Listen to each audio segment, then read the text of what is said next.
chapitre de Daniel 6.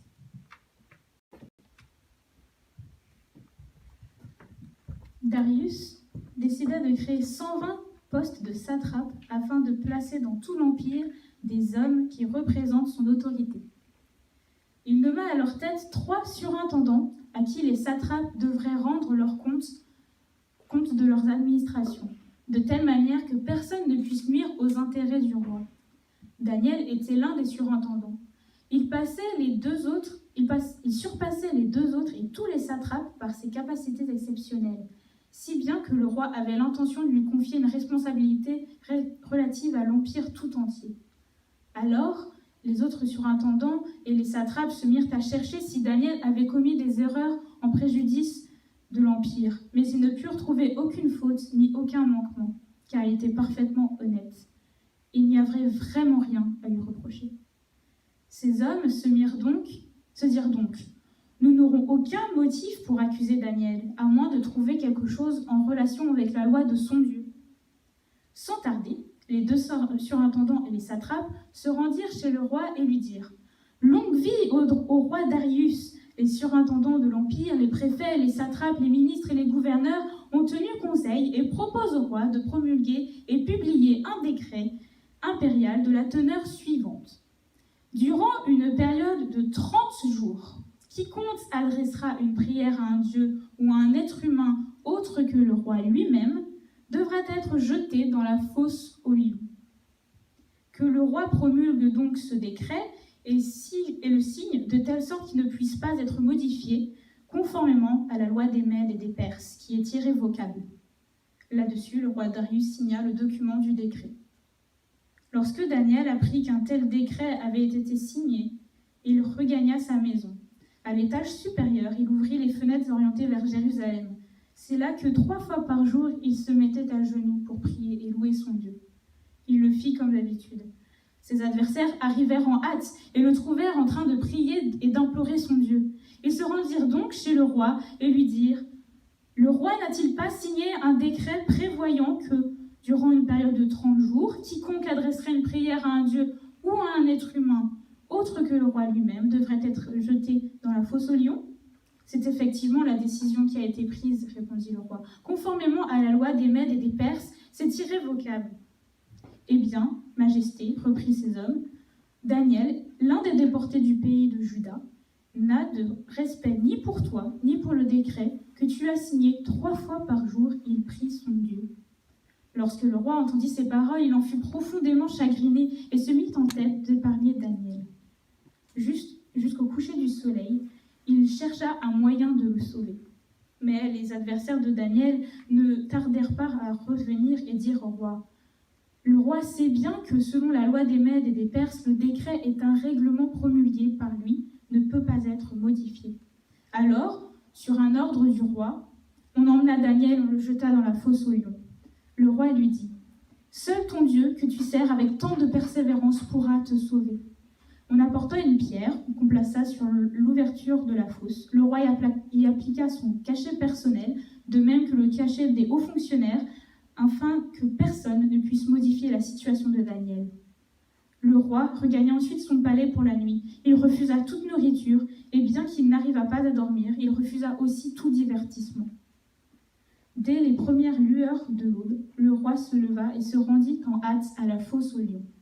Tandis qu'il en approchait, il appela Daniel d'une voix affligée. « Daniel, serviteur du Dieu vivant, est-ce que ton Dieu, que tu sers avec tant de persévérance, a pu t'arracher aux griffes des lions ?» Daniel répondit « Longue vie au roi. Oui, mon Dieu a envoyé son ange fermer la gueule des lions et ils ne m'ont fait aucun mal. En effet, je n'étais pas coupable envers Dieu et je n'avais commis aucune faute non plus à l'égard du roi. » Rempli de joie, le roi donna l'ordre de remonter Daniel de la fosse. Dès qu'il en fut sorti, on constata qu'il ne portait aucune blessure parce qu'il avait eu confiance en son Dieu. Le roi ordonna ensuite d'arrêter les hommes qui avaient dénoncé Daniel et on les jeta dans la fosse aux lions avec leurs femmes et leurs enfants. Les lions les attaquèrent et broyèrent les os avant même qu'ils aient atteint le fond de la fosse. Ensuite, le roi Darius adressa le message suivant aux gens de tout peuple, de toute nation, de toute langue habitant la terre entière. Je vous souhaite une paix parfaite. Je décrète ce qui suit. Dans tout l'empire placé sous mon autorité, chacun doit manifester un respect absolu envers le Dieu de Daniel. Il est le Dieu vivant, lui qui subsistera toujours. Son règne ne cessera jamais. Sa souveraineté durera éternellement. Il délivre et il sauve. Il accomplit des prodiges et des miracles dans le ciel et sur la terre. C'est lui, en effet, qui a arraché Daniel des griffes des lions. Par la suite, Daniel occupa un poste important sous le règne de Darius, puis sous le règne de Cyrus, roi de Perse.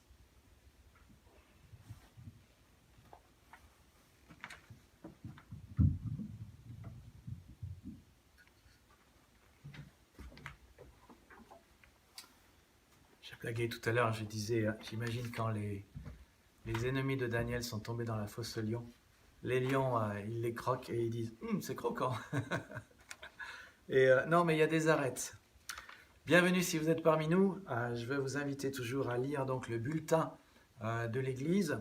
Donc, il y a un petit changement dans les programmations de choses. Vous recevez donc le bulletin si vous êtes abonné au mail de l'Église par MailChimp. Et si vous le désirez, vous pouvez vous abonner au mail de l'Église en allant sur unenouvelle-église.fr, inscrivez-moi. Là, vous rentrez vos coordonnées, votre email, et vous recevrez ensuite la liste de l'Église.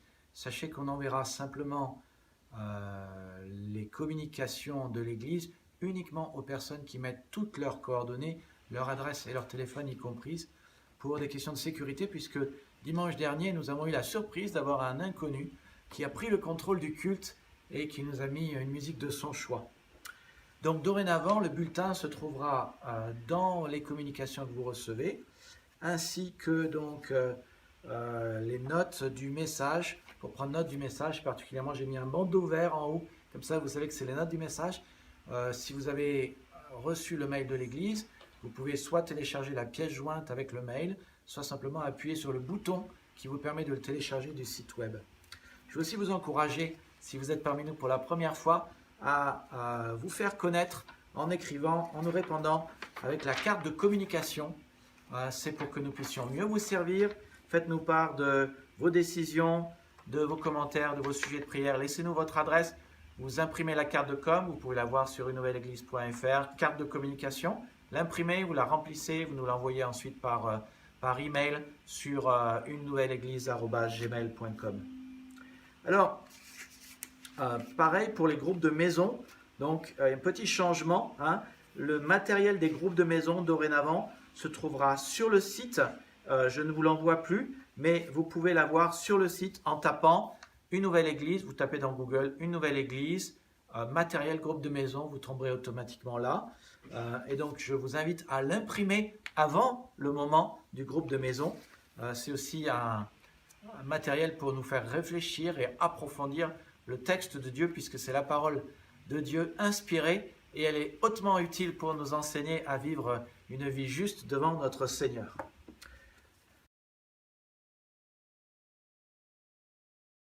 Donc, qu'est-ce que nous apprenons dans ce texte? Et quelles leçons Dieu veut-il nous enseigner? Je crois que c'est assez simple. Quand le gouvernement nous interdit de faire la volonté de Dieu, nous devrions être fidèles à Dieu. Nous devrions toujours nous rappeler de savoir qui est le plus fort, qui a le pouvoir de nous relever, et lui faire confiance, car il a délivré Daniel de la fosse aux lions. Alors, c'est vrai qu'on pourrait réfléchir et se dire, mais le sujet du jour est plutôt actuel, n'est-ce pas? Dans un État, aux États-Unis, le gouverneur vient d'interdire aux églises de chanter le dimanche matin. Alors que Dieu nous dit qu'il veut notre adoration et que notre adoration passe par des chants et qu'il veut qu'on chante et qu'on le loue. Il habite au milieu de la louange et dans sa maison, il souhaite qu'on l'adore. En France, on nous a interdit de nous réunir. La Bible dit de ne pas abandonner notre assemblée. Le gouvernement dit ne vous rassemblez plus, abandonnez votre assemblée et nous ne nous rassemblons plus. Alors la question que nous avons à nous poser, c'est de savoir si nous nous tiendrons debout pour Dieu. Et si nous tiendrons debout et fort pour lui, Et la question à nous poser, c'est de savoir qui est le plus puissant. Qui établit un roi, qui abaisse, qui relève, qui garantit la vie éternelle et abondante, et qui sauve de la fosse au lion. Si on nous interdit d'adorer Dieu, de le prier, de le chanter, de nous réunir, la question c'est si nous allons obéir à l'État ou aux lois, ou si nous allons braver ce qui est interdit et faire ce que Dieu demande. Voilà, alors excusez-moi d'avoir jeté un pavé dans la mare, mais on avait de toutes les façons prévu aujourd'hui de faire Daniel 6, et c'est le sujet de Daniel 6. Alors ce dont Daniel 6 nous parle, eh bien, il nous parle d'abord de la 8e épreuve de Daniel. Dans le chapitre précédent, Balthazar a promu Daniel parce qu'il lui a dit la vérité. Balthazar, dans la nuit, a perdu sa vie et son royaume. Le royaume est passé à Darius le Mède qui réembauche Daniel. Daniel a survécu à 3 gouvernements, il a aux environs de 80 ans. Chaque fois, chaque test, chaque épreuve, Dieu est là. Daniel reste fidèle. Et chaque fois, Dieu intervient de manière miraculeuse et à chaque fois, Dieu lui donne de la promotion. Daniel se distingue tout au long des chapitres que nous lisons et à chaque fois, Daniel a cette promotion, il a un meilleur poste et ça, là, ça nous concerne aussi parce que je pense que chacun de nous, nous voulons bien de la promotion. Parce que je ne veux pas forcément monter en grade, quoique ce n'est pas forcément un péché de vouloir monter en grade, mais je pense qu'aucun de nous ne dirait que dans un an, il veut être là où il est aujourd'hui. On veut grandir en maturité, on veut mieux vivre les choses, on aimerait que notre vie devienne meilleure. Et ça, c'est avancer, et avancer avec Dieu. Et avancer avec Dieu, c'est ce que j'appelle la promotion du Seigneur. C'est lui qui décide comment il promeut, c'est lui qui décide comment on avance, c'est lui qui décide de beaucoup de choses. Mais alors, ça la question qu'on peut se poser en lisant Daniel 6, c'est pourquoi est-ce que Daniel n'en finit pas d'être promu? Pourquoi est-ce que Daniel n'en finit pas d'être promu? Eh bien, je vois 3 raisons. D'abord, la question de ses compétences. Il est clair dans le texte que ses compétences professionnelles le distinguent. Ses compétences professionnelles le distinguent. Ses compétences faisaient qu'il se démarquait. Il était doué. Daniel 6,4 dit « Il surpassait les 2 autres et tous les satrapes par ses capacités exceptionnelles, si bien que le roi avait l'intention de lui confier une responsabilité relative à l'empire tout entier. » Donc le texte de Daniel 6, qui vient d'être lu par Anor, nous dit que Darius avait conquis son nouveau royaume, il procède à une réorganisation, il organise son royaume en 120 régions, gouvernées par 120 satrapes, et il voulait mettre 3 superintendants à la tête de ces 120 satrapes, et Daniel était l'un d'entre eux. Donc Daniel est l'un des 3 plus puissants dans le royaume après Darius. Peut-être que Daniel était ministre de l'Intérieur ou Premier ministre, on ne sait pas. En tout cas, on doit se poser la question, comment Daniel faisait pour être si fort, si intelligent et si smart? Alors il y a plusieurs raisons. D'abord, il craignait Dieu, et la Bible dit que la crainte de l'Éternel, c'est le commencement de la sagesse. C'est quand on respecte Dieu, qu'on apprend de lui, on le respecte en l'apprenant à le connaître davantage. Quand on apprend à le connaître davantage, on le respecte davantage. Et quand on apprend à le connaître et qu'on le respecte davantage, c'est la source de la sagesse et de l'intelligence. Une deuxième raison que nous lisons dans les autres chapitres de Daniel, c'est qu'il avait l'esprit des dieux. Alors ça, je pense que c'est de manière babylonienne pour parler à la fois du fait qu'il avait l'esprit de Dieu et une intelligence de Dieu. Et puis, si Daniel était un si bon dirigeant, c'est aussi qu'il n'a jamais cessé d'apprendre. All leaders are learners, et tous les dirigeants, les bons dirigeants sont des apprenants. Et il est resté un étudiant toute sa vie. Il a d'abord étudié la langue du pays, la culture du pays, la nourriture du pays. Il a reçu une éducation dans le pays. Il a été un étudiant constant. Et ce qui est intéressant de voir dans Daniel 6, c'est que Daniel a 80, 82, peut-être 85, probablement aux alentours de 82. Et c'est intéressant de voir, c'est que quand vous êtes, par exemple, gymnaste, vous êtes une jeune femme, vous arrivez au sommet de votre gloire vers 17-18 ans. Quand vous êtes footballeur, vous arrivez au sommet de votre gloire vers 27-30 ans. Mais quand vous apprenez du Seigneur, il n'y a pas de limite, il n'y a pas de sommet de votre forme. Vous pouvez, même à 82 ans, toujours ne pas être à la retraite et être un instrument dans les mains du Seigneur. Donc, ses compétences professionnelles le distinguaient et son caractère le faisait sortir du lot. Et ce n'est pas une question simplement de compétences professionnelles, mais aussi de caractère. Et notez que dans la vie, tout n'est pas une question de compétences. C'est aussi une question de caractère. On parle de cela dans les églises aussi. Parfois, les gens pensent que s'ils ont le don, ça suffit. Non, c'est le don, il faut être doué, et la maturité. Daniel était un homme qui avait de la maturité. Il était intègre, il était généreux, pieux, attaché à Dieu, bon, vrai, droit, fidèle, robuste, fort, vigoureux. Il est vraiment notre exemple d'homme inébranlable. Il aimait même ses ennemis jusqu'à leur dire la vérité.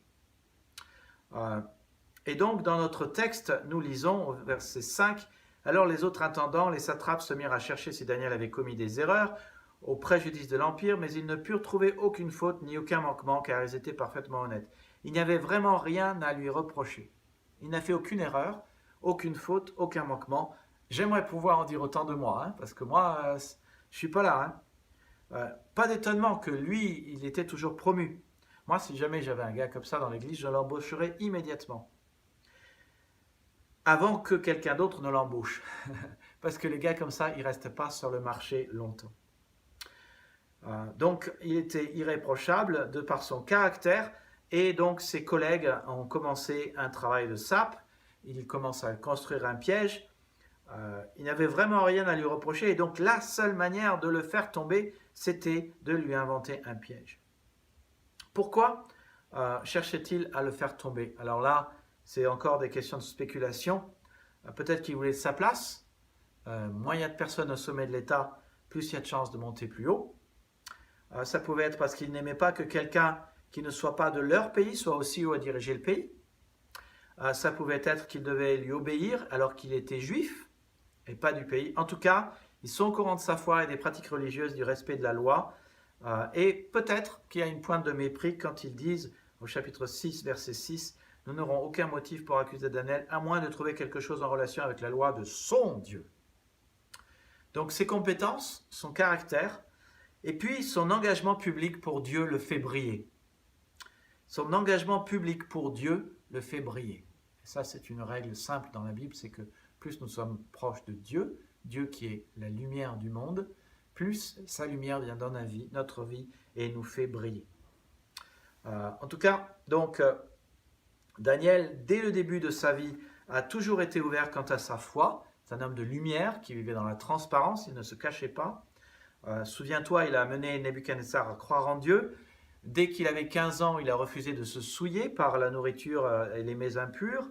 Il en a pris l'engagement, il a pris l'engagement au travers de toute sa vie d'être là pour Dieu, de se tenir debout pour lui, de se tenir courageusement pour lui. Et c'était une chose connue de tous, comme d'ailleurs le reflète le verset que je viens de lire dans Daniel 6, 5, 6. Les gens savaient que Daniel était parfaitement honnête, qu'il n'y avait vraiment rien à lui reprocher.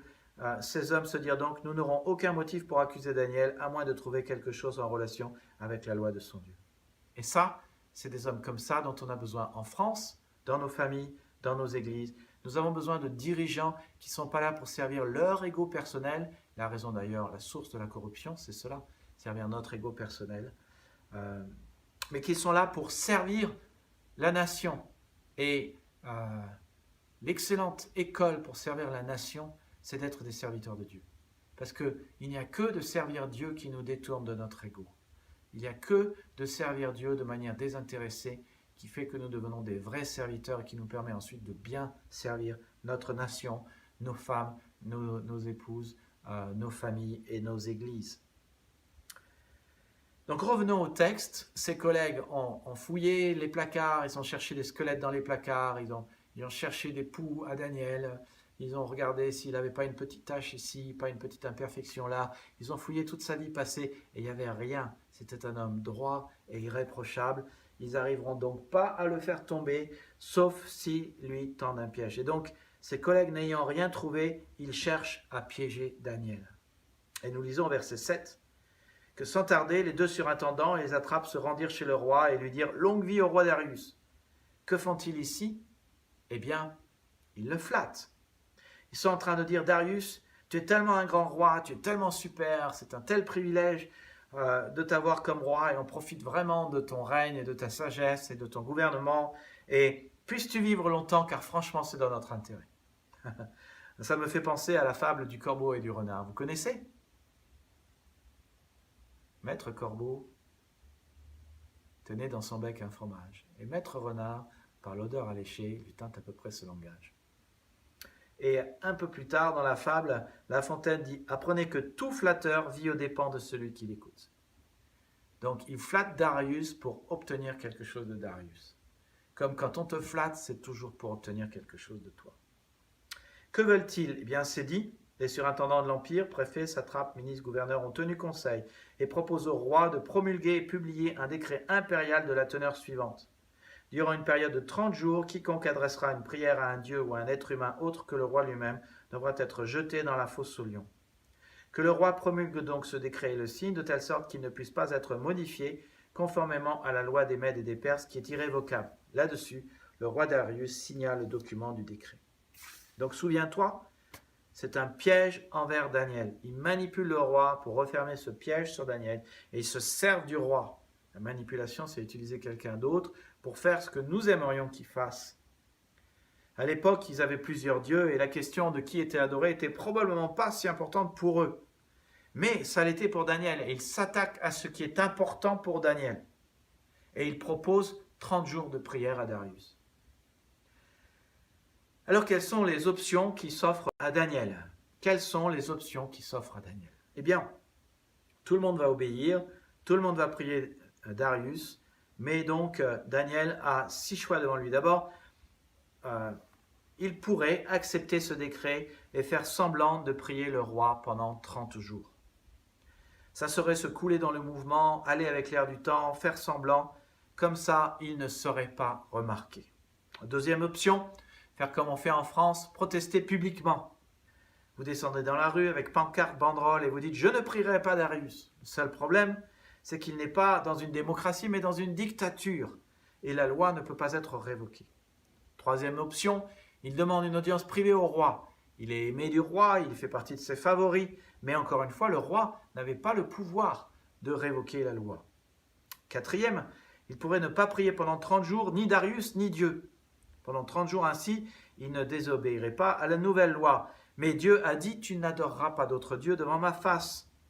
Ce qui en substance veut dire « Tu m'adoreras moi seul ». Et prier Dieu, c'est adorer Dieu. Prier, c'est rendre à Dieu ce qui lui est dû. Ne plus prier Dieu serait ne plus l'adorer.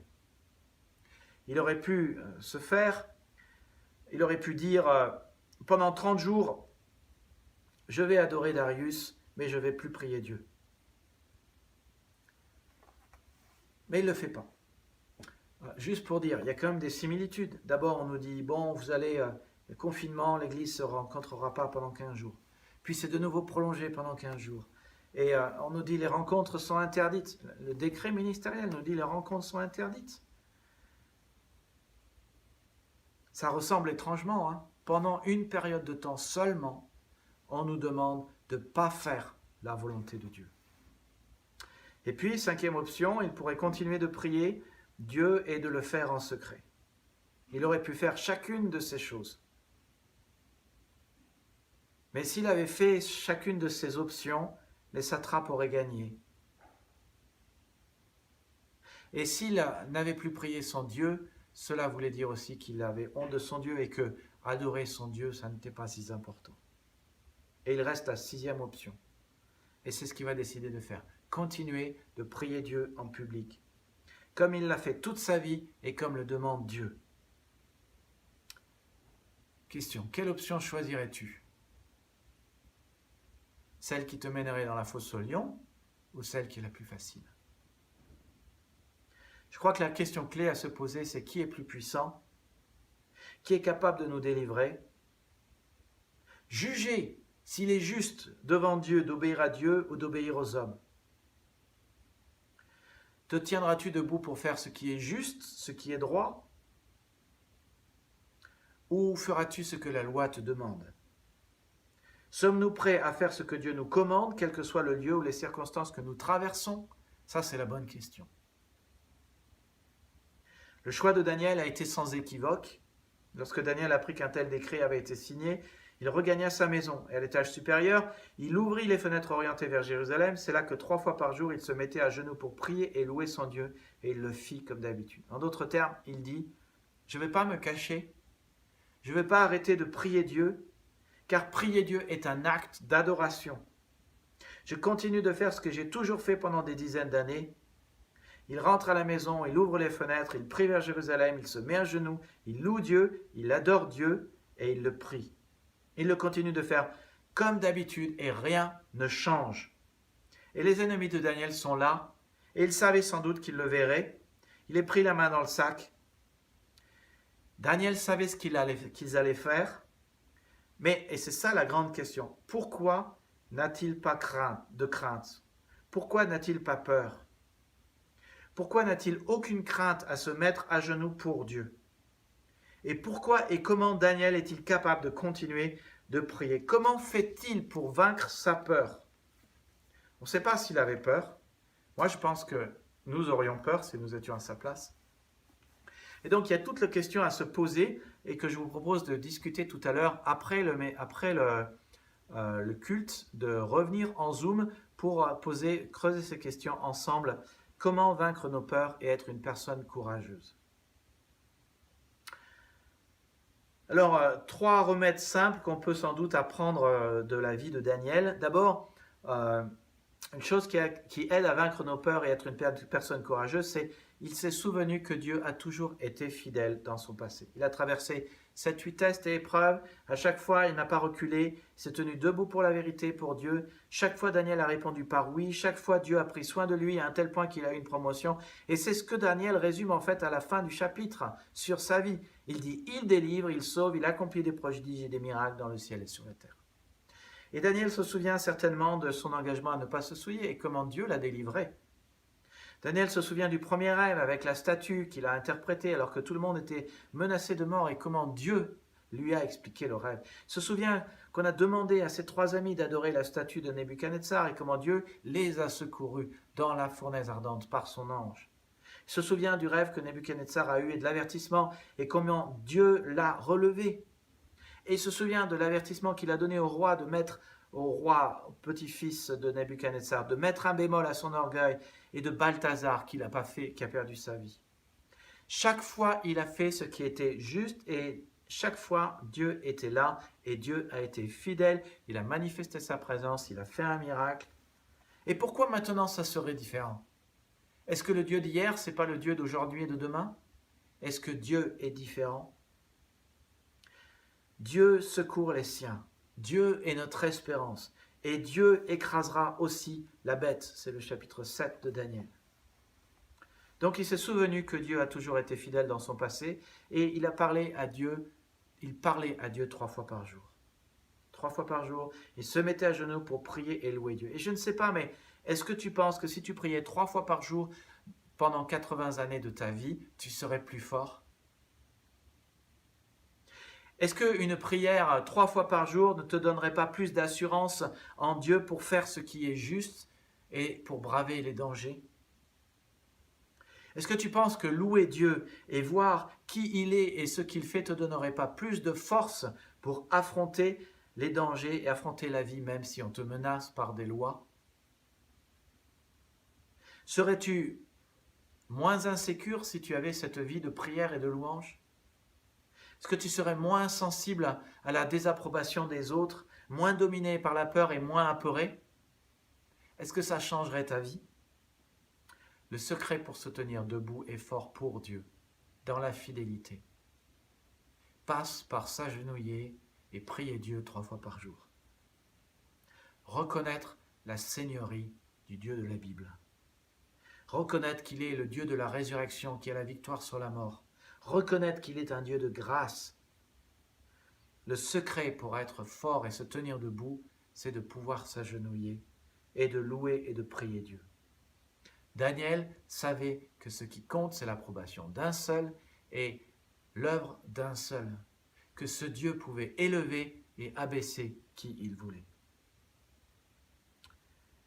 Donc il s'est souvenu que Dieu a toujours été fidèle, il parlait à Dieu 3 fois par jour et il savait aussi que les récompenses étaient plus grandes que les risques. Est-ce qu'il y avait un risque à ne pas respecter la loi? Oui. Est-ce qu'il y avait une punition? Oui. Est-ce qu'il pouvait perdre sa vie? Oui. Mais il avait là un cas de conscience. Et il a répondu à ce que Pierre dit dans Acte 4, 19, « Jugez s'il est juste devant Dieu de vous obéir plutôt qu'à Dieu. » Et mes amis, nous devons aujourd'hui nous poser la même question parce que demain, et déjà aujourd'hui, il y a des lois humaines qui contredisent les lois de Dieu. C'est déjà le cas. On nous demande momentanément, pendant un mois, d'abandonner notre assemblée alors que Dieu nous dit de ne pas abandonner notre assemblée. On nous demande de ne plus chanter, même pour des bonnes raisons. Demain, avec la loi contre le séparatisme, on nous demande de ne rien dire qui pourrait être contre les lois de la République. Ça, c'est pas la laïcité. La laïcité, c'est libre de ne pas croire ou de croire, libre de ne pas s'exprimer ou de s'exprimer, et c'est la séparation entre l'État et le gouvernement et la République. Ça, c'est la laïcité. Et c'est fondé sur la séparation entre l'État et l'Église. Donc pas d'interférence entre l'État et le monde religieux. Et ce n'est pas le monde religieux qui fait les lois d'un pays.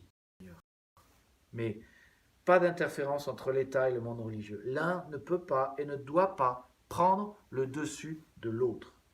Et nous devons donc nous poser la question de savoir à qui nous obéirons. Daniel savait à l'avance que Dieu était supérieur et qu'il se tiendrait debout pour Dieu parce que Dieu pouvait le garantir d'aller au ciel. Il savait que les récompenses étaient plus grandes que les risques. Il savait que faire les mauvaises choses serait dévastatrice. Alors il resterait debout, fort et inébranlable pour Dieu et restait obéissant. Et chaque fois, Dieu le récompensait. J'aimerais que tu comprennes que se tenir debout est rémunérateur. Cela apporte des bénéfices, des avantages, des récompenses. Il y a des bénéfices à vaincre sa peur et à faire ce qui est juste, même si on nous menace de nous mettre dans la fosse aux lions. Alors, voyons ensemble quels sont ces bénéfices de se tenir debout et fort pour Dieu. Quels sont les bénéfices de vaincre nos peurs et d'affronter nos craintes. Si tu es dominé par la peur ou si la peur te travaille, je ne te juge pas. Moi, j'ai parfois des peurs aussi. La peur est un mécanisme de défense, c'est un réflexe psychologique légitime. Je ne suis pas 100% certain que la peur soit un péché, mais tu peux laisser la peur te dominer. Et le problème quand la peur te domine, c'est que tu ne laisses plus Dieu te diriger, mais c'est ta peur qui te dirige. Et si ce n'est plus Dieu qui te dirige, Dieu te dirige vers des prairies vertes et des cours d'eau reposants. Mais la peur ne nous dirige pas dans des prairies vertes et des cours d'eau reposants. Si tu laisses la peur te diriger, tu vas dans un mauvais chemin. Alors je sais, on peut avoir la peur du qu'en dira-t-on, la peur de la désapprobation des autres, la peur des conséquences négatives, la peur de te faire manger par les lions, la peur de nous faire poursuivre par l'État, la peur de faire de la prison, la peur de perdre ton travail, ton salaire, toutes sortes de peurs. Mais un des secrets pour vaincre la peur, c'est de compter sur Dieu. Alors, il est dit qu'il y a 360 passages dans la Bible pour nous aider avec la peur. Ce sont des promesses pour nous aider à vaincre la peur. Mais un des passages qui parle de la peur et de vaincre la peur, c'est Josué 1,9. Alors, on se souvient tous que du temps de Josué, quand les 12 espions sont allés visiter le pays de Canaan, 10 sont revenus, la peur au ventre, disant « Il y a des géants qui habitent dans ce pays, on n'y arrivera jamais. » Et ils ont eu la peur et ils ont découragé tout le peuple. Et puis il y avait deux espions différents qui s'appelaient, et il y avait Josué, Josué en faisait partie. Et Josué disait, mais non, avec l'aide de l'Éternel, on va y arriver. Un peu plus tard, dans Josué chapitre 1, versets 3 et 6 et 9, Dieu dit à Josué, « Tout lieu que foulera la plante de votre pied, je vous le donne, comme je l'ai dit à Moïse. Vous aurez pour territoire depuis le désert et le Liban jusqu'au fleuve, le fleuve de l'Euphrate, tout le pays des Étiens, jusqu'à la grande mer vers le soleil couchant. Nul ne tiendra devant toi tant que tu vivras, je serai avec toi comme j'ai été avec Moïse, je ne te délaisserai point, je ne t'abandonnerai point. Fortifie-toi et prends courage, car c'est toi qui mettras ce peuple en possession du pays que j'ai juré à leur père de leur donner. Ne t'ai-je pas donné cet ordre, fortifie-toi et prends courage? Ne t'effraie point, ne t'épouvante point, car l'Éternel, ton Dieu, est avec toi dans tout ce que tu entreprendras. Alors, dans ce texte, qui pourrait d'ailleurs, on pourrait s'attarder, et c'est mon but de s'attarder un petit peu sur ce texte pour parler de peur. Qu'est-ce que finalement ce texte nous dit? La première chose qu'il nous dit, c'est compte sur Dieu. Ça, c'est vraiment le secret pour prendre possession de la terre promise que Dieu a prévue pour toi. Et par terre promise, je ne suis pas en train de dire que nous devons avoir un espace géographique pour nous chrétiens, mais je spiritualise ce terme en disant que Dieu a une volonté, un plan pour toi, et que si tu comptes sur Dieu, tu pourras rentrer dans ce plan. La terre promise, ce n'est pas une terre que nous avons nos rêves par notre propre imagination. C'est la terre que Dieu a promise pour nous. Ce qu'il souhaite faire de nous et de notre personne. Donc tu comptes sur Dieu. Ensuite, tu comptes sur ses promesses. Note, il y a une promesse ici. Tout lieu que foulera la plante de ton pied, je te le donne. Mais il y a aussi, je ne te délaisserai pas. Je ne t'abandonnerai pas. Il y a une promesse. C'est toi qui mettras ce peuple en possession du pays. Et il dit, l'Éternel, ton Dieu, est avec toi dans tout ce que tu entreprendras. Donc, compte sur les promesses de Dieu, compte sur la présence de Dieu. Et voilà un autre secret pour vaincre ta peur qui est exprimé dans ce verset. Maximise ce que tu auras, si tu vaincres ta peur, et minimise ce que tu vas perdre. Maximise ce que tu vas avoir. Pense aux avantages de ne pas faire ce que te dicte ta peur et aux avantages de faire ce qui est juste aux yeux de Dieu. Enfin, et c'est le quatrième secret pour vaincre ta peur et qui est dit aussi dans ce texte. Dieu le dit, ne t'effraie point et ne t'épouvante point. Mais l'autre chose qui est dit, c'est tout lieu que foulera la plante de ton pied, je te le donne. Donc pour vaincre ta peur, il faut que tu dises non à la peur. Il faut que tu dises d'accord, je ne vais pas m'effrayer. Mais tu vois, ça passe par une parole, il faut se le dire. Je ne vais pas avoir peur, je ne vais pas m'effrayer.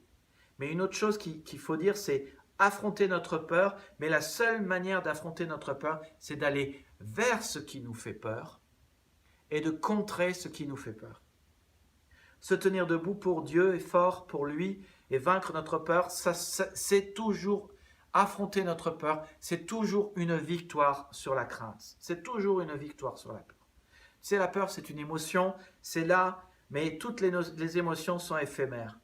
C'est seulement si tu réinvites constamment la peur et la crainte qu'elles te domineront. Et la peur et la crainte se réinvitent dans ta vie quand tu leur cèdes. Mais quand tu décides d'aller vers ce qui te fait peur et d'affronter tes peurs, tu te rends compte qu'en fait, devant toi, tu as des fausses apparences trompeuses qui te font peur. Mais elles ne sont pas factuelles, elles sont juste trompeuses. Dieu est réel, Jésus est réel, mais il y a plein de choses qui, parce que nous les écoutons alors qu'elles ne sont pas là, elles nous font peur. Et parce que nous refusons d'aller affronter nos peurs, la peur nous domine. Il faut affronter la peur, aller vers ce qui nous fait peur et essayer de tenir bon et de courageusement se tenir debout et fort pour faire ce que Dieu nous demande de faire. Tu refuses ce qui te paralyse et tu y vas quand même. Tout lieu que foulera la plante de votre pied, je vous le donne. Dieu maximise les avantages à ne pas écouter notre peur.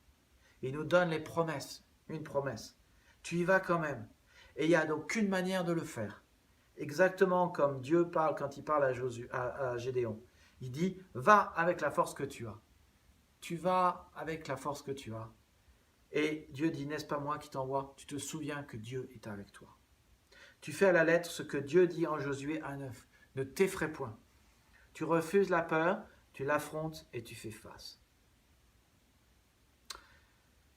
Les bénéfices de se tenir debout et fort pour Dieu, eh bien, c'est aussi que ça fera grandir ta foi et ton caractère. On en a déjà discuté, je vous ai déjà dit, mais on ne grandit pas en musculation en lisant dans un bouquin de musculation. Il faut avoir la connaissance et la pratique. Il faut, avec nos muscles, faire des mouvements de va-et-vient. Il faut de la pression et de la tension sur nos muscles. Il faut avoir des défis à relever. Il faut un mouvement, du mouvement. Faire des efforts, les faire travailler. C'est la même chose avec la foi et le caractère. Notre foi et notre caractère, ne grandissent pas simplement par de la connaissance, il faut les utiliser, il faut qu'ils travaillent, il faut qu'il y ait de la pression et de la tension et des efforts qui soient exercés avec notre foi et notre caractère, parce que c'est ce qui nous fait grandir.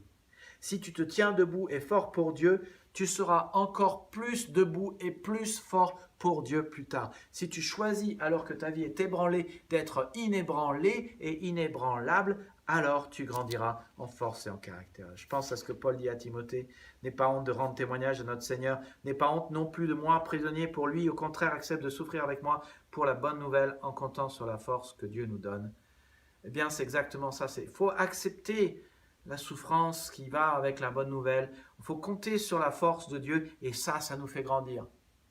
Mais si, par exemple, je sais que parfois nous avons peur de témoigner de notre foi et nous nous disons, ben, si je le fais, il pourrait se passer ceci, il pourrait se passer cela, etc.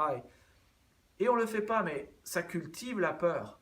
La seule manière d'affronter notre peur, c'est de se dire, je vais quand même aller parler de la bonne nouvelle à mes amis, de l'amour de Jésus, du plan de paix qu'il a prévu pour lui. Je vais quand même leur en parler. Et puis, de se tenir debout pour Dieu et d'affronter nos peurs, cela permet à Dieu de faire des miracles. La vérité, c'est que peu de gens ont vu de vrais miracles dans leur vie. Pourquoi ? Parce qu'ils ne se sont pas mis en situation où ils avaient besoin que Dieu fasse un miracle. Et Dieu, qui est un gentleman et qui respecte tout le monde, n'impose jamais ses miracles. Si on n'a pas besoin de lui, il ne s'impose pas et ne s'impose jamais. Tu ne verras jamais Dieu faire un miracle si tu n'es pas dans une situation où Dieu est obligé de faire un miracle. Réécoute sur YouTube les prédications sur que faire au sein de votre crise, où on voit que Jésus envoie ses disciples dans la tempête et il est là en haut de la colline et il voit ce que ses disciples font et traversent, il prie pour eux et au moment de la dernière heure, au moment de la 3e heure le matin, la dernière heure, les dernières 3 heures de la nuit, il va à leur rencontre. Il va à leur rencontre, il marche sur les vagues, il marche sur l'eau qui constitue leur propre cauchemar à ce moment-là, et il calme la tempête. Mais les disciples avaient besoin de Jésus. Et puis Pierre est là, et c'est l'autre message que je t'invite à réécouter sur YouTube. Le message s'appelle « Comment relever les défis de ta vie à coup sûr ». Et Pierre est là et dit, parce que Jésus a dit « Je suis Yahvé, je suis celui qui suis ». Et Pierre dit « Mais si c'est toi, Seigneur, dis-moi, fais-moi, dis que c'est toi, et ordonne et je viendrai, je marcherai sur l'eau ». Et Jésus dit « Viens ». Et Pierre commence à marcher sur l'eau. Mais tu vois, si tu restes au fond de la barque, dans cet espace sécurisant, tu n'as pas besoin que Dieu fasse un miracle pour ta vie. Et c'est ce qui se passe parfois dans notre vie. Nous nous plaçons dans des situations qui sont tellement confortables que nous n'avons pas besoin que Dieu fasse des miracles. Mais tu ne peux savoir si Dieu peut résoudre et veut résoudre ton problème que quand tu as des problèmes et que quand tu restes fidèle au Seigneur. Tu as besoin de faire ce qui est juste devant Dieu, comme Daniel, et retourner à la maison et à continuer de faire la volonté de Dieu pour sa vie. Et le résultat est qu'il y a des miracles qui suivent. Le texte nous dit que le roi regagna ensuite son palais pour la nuit, il refusa toute nourriture, et bien qu'il n'arrivait pas à dormir, il refusa aussi tout divertissement. Daniel 6, 19. C'est un miracle en soi. Le roi est malheureux, il rentre chez lui, il n'arrive même pas à dormir. Et l'autre miracle, c'est dans Daniel 6, 23. « Oui, mon Dieu a envoyé son ange, fermer la gueule des lions, ils ne m'ont fait aucun mal, dit Daniel. » Dieu envoie un ange. Et Daniel n'est pas mangé par les lions. Tu vois, se tenir debout pour Dieu, être fidèle et juste, ça permet à Dieu de faire des miracles. Et quand Dieu fait des miracles, cela donne aux autres croyants un exemple à imiter. Tu sais, quand tu fais ce qui est juste au travail, à la maison, ça encourage les autres croyants. Ils voient ton courage et le courage est contagieux. Je suppose que tu as déjà vu Braveheart. Mais dans Braveheart, le héros, quand il est courageux, eh bien tout le monde est courageux. Et c'est la même chose dans une entreprise. Tu sais ce qui fait une bonne ambiance dans une entreprise? C'est un chef qui est un bon chef et qui crée une bonne ambiance. Mais quand le leader, le héros, détermine l'ambiance, tout le monde est dans cette ambiance. Quand le leader et le héros est courageux, tout le monde est courageux. Et note ici que dans Daniel 6, Daniel est courageux. Darius, finalement, après cette nuit, va le voir. Et d'après Daniel 6, Darius semble s'être converti. Et le courage de Daniel semble avoir rempli Darius aussi de courage quand finalement il ose contrer la loi des Mèdes et des Perses et les 120 satrapes pour proclamer ce qui doit être proclamé. Je cite versets 27 et 28. « Dans tout l'empire placé sous mon autorité, chacun doit manifester un respect absolu envers le Dieu de Daniel. Il est le Dieu de vivant, celui qui existera toujours. Son règne ne cessera jamais, sa souveraineté durera éternellement. Il délivre et sauve. Il accomplit des prodiges et des miracles dans le ciel et sur la terre. C'est lui en effet qui a arraché Daniel aux griffes des lions. » Quand Dieu agit et fait des miracles, et quand nous sommes courageux, ça donne aux gens le courage, aux autres dans l'Église, aux autres chrétiens, ça donne le courage d'être courageux. Enfin, se tenir debout pour Dieu te donnera une récompense dans l'éternité.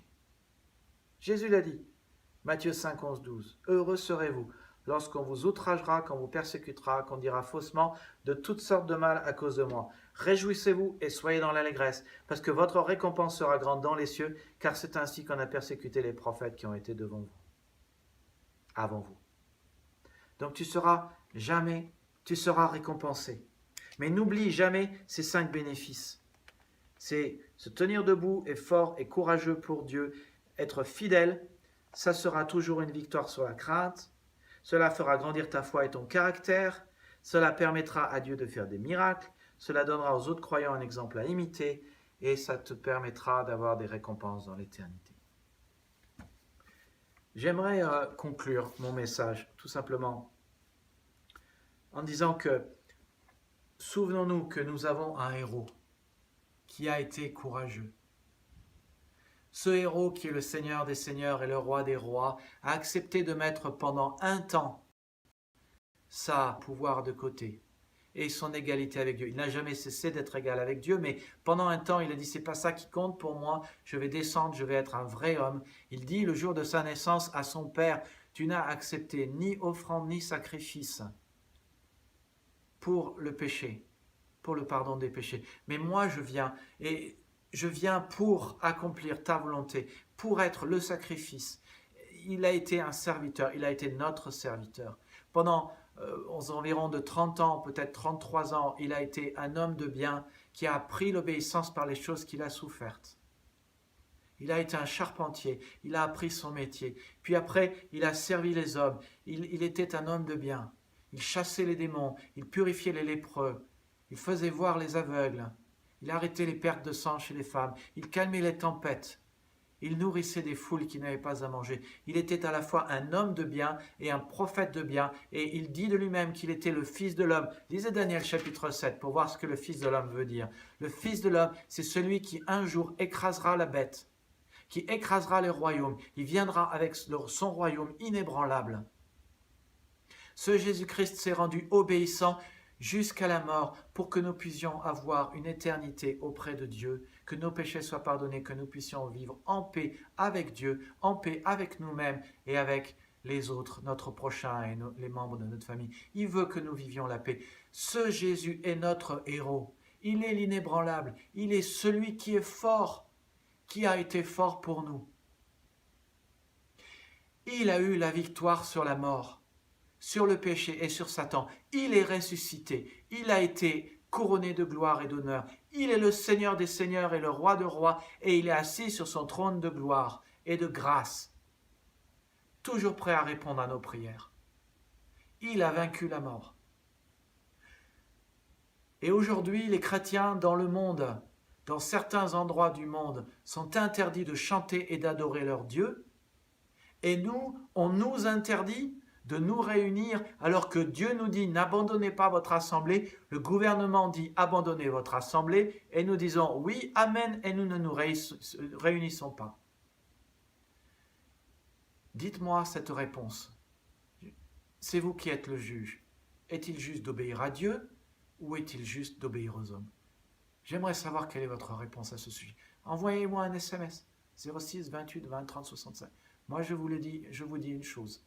Je sais, c'est un pavé dans la mare.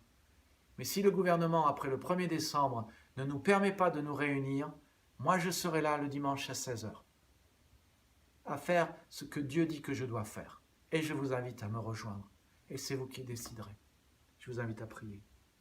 Seigneur, je sais que ce que je dis, c'est un pavé dans la mare. Mais tu es le Dieu de la résurrection, de la vie. Tu es le Dieu qui délivre. Tu as délivré Daniel de la fosse au lion et ses 3 amis de la fournaise ardente. Et moi je crois, Seigneur, qu'il est préférable de t'obéir que d'obéir à l'État. Je prie, Seigneur, que les chrétiens se lèvent, unis sous ton regard, convaincus que quand nous faisons ce qui est juste, tu fais ce qui est juste. Convaincus que tu es le Dieu qui peut nous délivrer de la fournaise ardente et de la fosse au lion. Convaincus que nous devons nous tenir debout courageusement pour toi, même en vainquant nos peurs. Seigneur, nous te prions, et je te prie pour que tu parles au cœur de notre Église, de chaque chrétien, et au cœur de chacun. Et je te prie, Seigneur, pour que tu nous rendes forts. Seigneur, nous voulons croire que de passer une vie de prière et d'être à genoux devant toi, de reconnaître ta seigneurie, et de passer une vie de louange, c'est-à-dire une vie qui regarde à qui tu es.